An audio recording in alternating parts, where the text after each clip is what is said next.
of the main point on the history of the Jewish Exodus was hunger.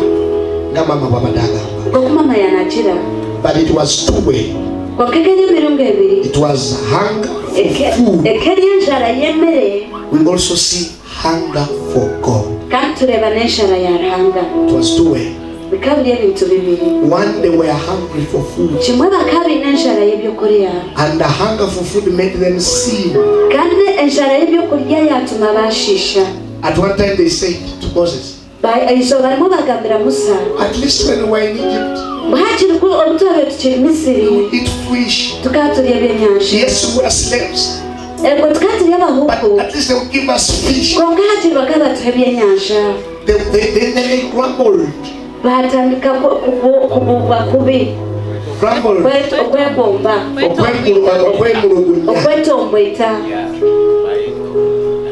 Then Paul is going to say in 1 Corinthians 10:10. 1 Corinthians 10:10. He says, do not grumble like our fathers did, and they were perished. In other words, the hunger for food led to perishing. It made them grumble. They were discontented and dissatisfied. But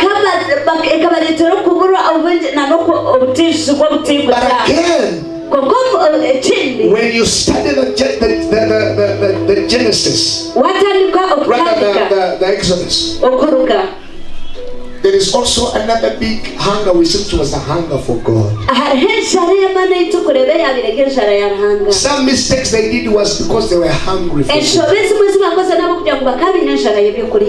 Only that when you're hungry, you one of the lessons we learn as Christians is how to manage hunger. Because you're hungry, you should not just eat everything. So when Moses was hungry, he went to the mountain and spoke to God. Do you remember his words? He said, Lord, I want to see you. God says you cannot see me. Moses says, but I want to see you. God says no one sees me.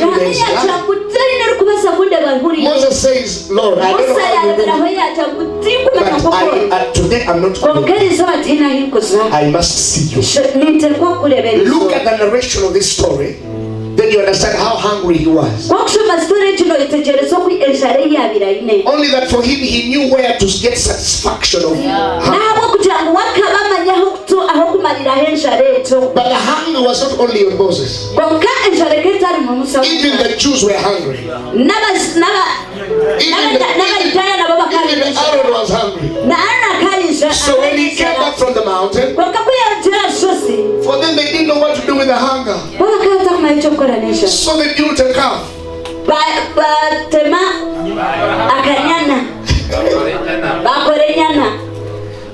They are hungry, don't know what to do with their hunger.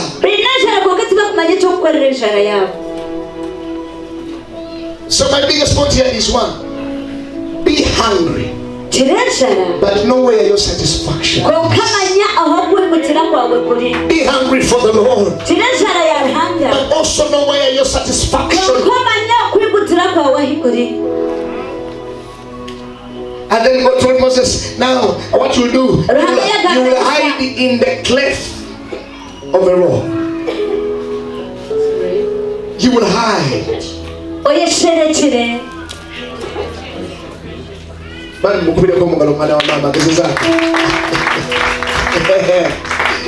And God said to Moses that I'm going to come, but you don't know about the 6 million leaves. So what you do, there is a cleft in the rock. You hide yourself in the rock while I pass. For when you are in the rock, you will not die. And so he came.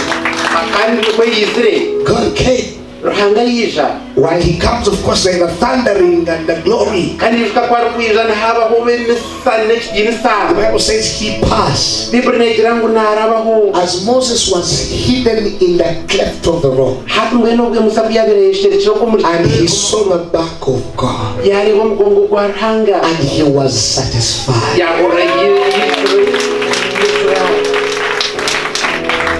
What is the rock in our faith? Jesus.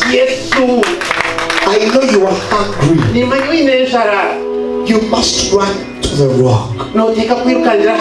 Our satisfaction is in the cleft of the rock. When we are in the cleft of the rock, things that kill others cannot kill you. They cannot kill you. They can't. Praise the name of the Lord. Once you're hidden in the cleft, the things that kill others, that is what God told Moses. If you see me, you die. But when you are in the cleft, you will live. When you are in the cleft, you will live. Oh yes. I've remembered a song you used to sing. Kapamine aruchini ejesi no musheni o ejesi biona no musheni weza kapamira aruchini weza kapamire aruchini o Yomna no musheni Yomna Yomna no musheni weza kapamira aruchi.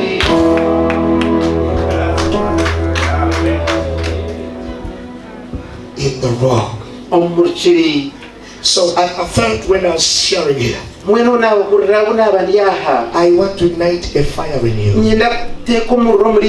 so you can know anybody can become a vessel of honor. And I am believing somebody here today, your life is transforming for the better. Did you hear what I just said? You will become a vessel of honor. It is not your pastor to decide.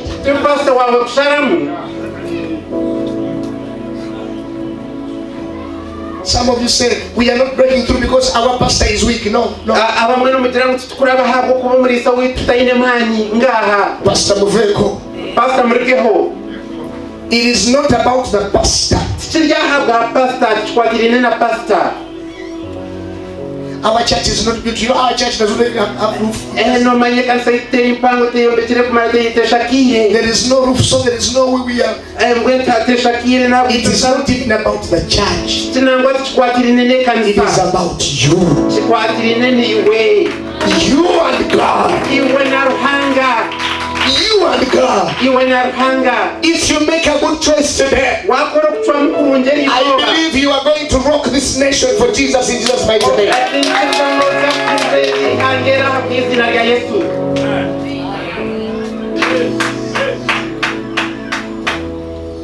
Are you listening to me? Are you listening to the children of God? Are you listening to me?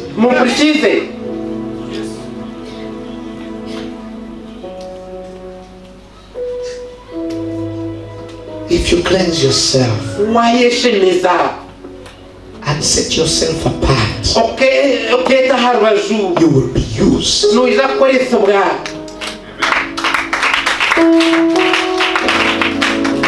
will be used.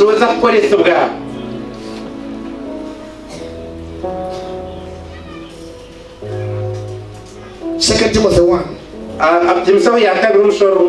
Verses number 6. The Bible says, begin from a little bit earlier. Paul says again to Timothy, there is something upon you. There is something that is upon you. I first saw it on your grandmama. I also saw it on your mother. It is now resting on you. A gift. There is something upon you. I first saw it on your father, mama, your grandmother. And I saw it on your mother. Now it is abroad. Then he says, therefore, fan into flame. When you make up what to say,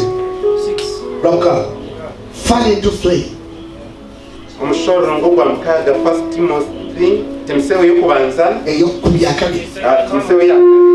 Fan into flames. I read from in English, but that's what it is. Therefore, fan into flames. 2 Timothy, chapter number 1. Yes.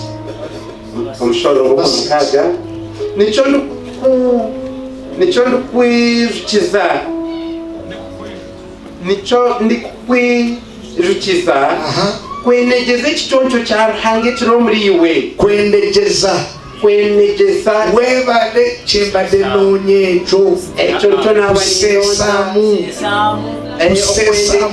okwendegeza. I'm taking years of hearing that word. Okwendegeza mazire emyaka ntakuwulira ekigambo ekyo okwendegeza. Nga mu kyoto kwendegeza, mu kyoto kwendegeza omurro, enku emmere etakona, ebyokulya bitakakona.